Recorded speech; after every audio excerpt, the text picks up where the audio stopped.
Do you know, or are you aware that a brand has a value which is completely different from the value of the company that owns the brand?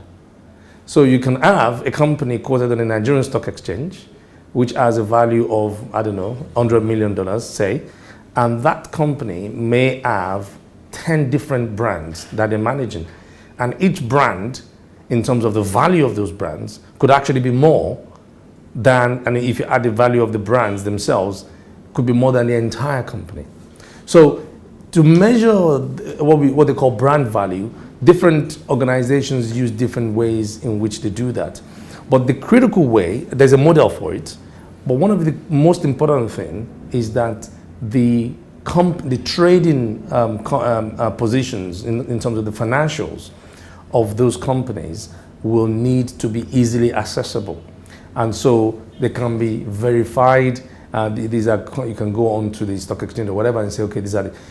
When you look at a lot of African companies, they are family owned, even large companies, but they're private companies. And so those private companies, because they're private companies, they don't necessarily need to publish their accounts to everybody.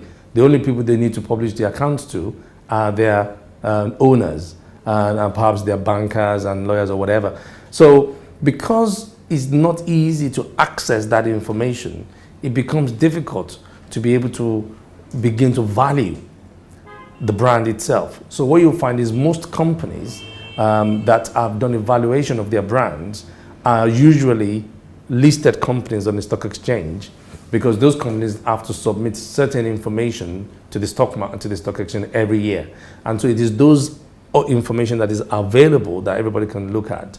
You have brand valuation organizations. One of them is called Brand Finance. We're working with them. They're based in London. They're one of our partners.